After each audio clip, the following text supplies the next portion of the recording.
बीडमध्ये जातीय तेढ निर्माण करू नका, धनगर समाजाचे नेते आनंद काळे यांनी लक्ष्मण हाकेंना इशारा दिला। आमचा मराठा समाजाला पूर्णपणे पाठिंबा असल्याचं आनंद काळे यांनी म्हटलेलं आहे। धनगर समाजाला सोबत घेऊन तसेच इतर ओबीसी समाजाला सोबत घेऊन काम करण्याचं काम हे राजकारण व समाजकारण हे आदरणीय प्रकाशदादा सर्व समाज घटकाला सोबत घेऊन करतायत।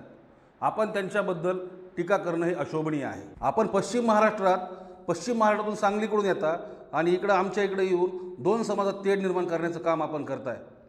साहेब हे बंद करा। आम्हाला धनगर समाजाला, महाराष्ट्रातल्या बीड जिल्ह्यातल्या धनगर समाजाला न्याय द्यायचं काम त्यांनी केलेलं आहे आणि दरवेळेस ते करतच आहेत। त्याच्यामुळे तुम्ही इकडे येऊन आम्हाला भांडणं लावायचं किंवा तेढ निर्माण करायचं, कृपा करून हे काम आपण थांबवावं। हाके साहेब।